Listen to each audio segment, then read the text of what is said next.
Hello အားလုံးပဲမင်္ဂလာပါရှင်ဒီနေ့တော့ဂျုံသွားမဲ့ကိုရဲ့တားကြီးရတော့ဘူးပေါ့နော်တွဲဆက်ဟင်းလေးချက်ပြမယ်ပေါ့နော်အရင်ဆုံးစိတ်သားကိုလေးစားခြင်းလို့ငပိမတုံးမဲ့နဲ့ပဇွန်ကြောင်လေးနဲ့ချက်ပြမယ်နော်ပဇွန်စိတ်သားငပိချက်လို့လည်းခေါ်လို့ရပါဘောနော်အရင်သားငယ်လေးစားမှဆိုတော့ငပိမတုံးတော့ပဲနဲ့ပဇွန်ကြောင်လေးနဲ့ပဲချက်မယ်အရင်ဆုံးတက်တုံလေးတေးသေးတုံးထားတာလေးကိုစီအရင်တတ်မယ်နော်စီကတော့ပဲစီရဲ့နှမ်းစီလေးရဲ့ရောပြီးသုံးထားရယ်နော်နှမ်းစီကြီးသုံးရင်လည်းရမ်းခါတော့လေစားရတာရတာကြောင့်ခါတက်တက်ရှိလို့ပဲစစ်သွန်လေးကိုညှိုးသွားအောင်လုံးမယ်ပြီးသွားလို့ရှိရင်တော့ဒီလိုလေးနည်းနည်းလေးခြောက်သွားပြီဆိုရင်ပဇွန်ကြောက်ကိုရေစိမ်ပြီးထောင်းထားလေးထည့်မယ်ပေါ့နော်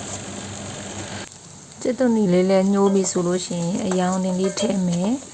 ရောင်နယ်လေးနဲ့ကြက်သွန်လေးနဲ့ပြန်ပြီးမှုအောင်လို့ပြန်ပြီးလုံးမယ်ပေါ့နော်ပြီးသွားရင်တော့ခရမ်းချစ်သေးတစ်လုံးသေးသေးလေးထည့်လိုက်ပါတယ်ရှင်ချိုစိမ့်လေးစားခြင်းလို့ပေါ့နော်ကြက်သွန်နဲ့နှစ်ကိုတော့များလေးသုံးထားပါတယ်ခလေးလည်းရမ်းကြိုက်ပါတယ်ဒါမျိုးလေးဆိုဒါကိုပေါ့ပြီးလို့ရှိရင်စားထည့်မယ်ဟင်းခတ်မှုထည့်မယ်ဒီမှာတော့စားကိုရိုင်းမသုံးတော့ဘာလို့လဲဆိုတော့ပဇွန်ကြောက်ကိုများလေးထည့်လိုက်တဲ့ပေါ့နော်လေးချိုလေးစားခြင်းလို့ပေါ့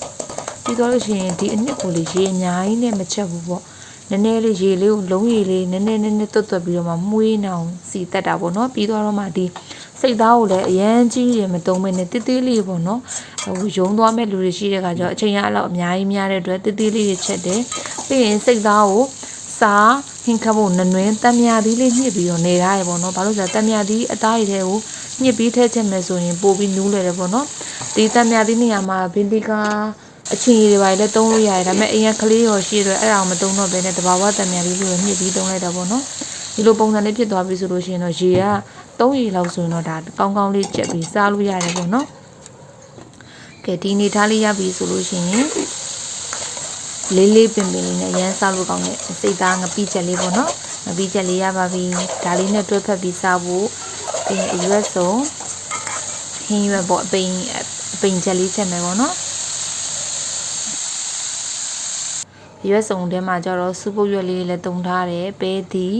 ပြီးရင်ရုံးမလီပြီးပေါ့နော်စီအများကြီးမထည့်ဘူးပေါ့တခါတည်းပြင်လိုက်ပြီးတော့ပေါ့နော်တန်လေးပဲချက်လိုက်တာပါရှင်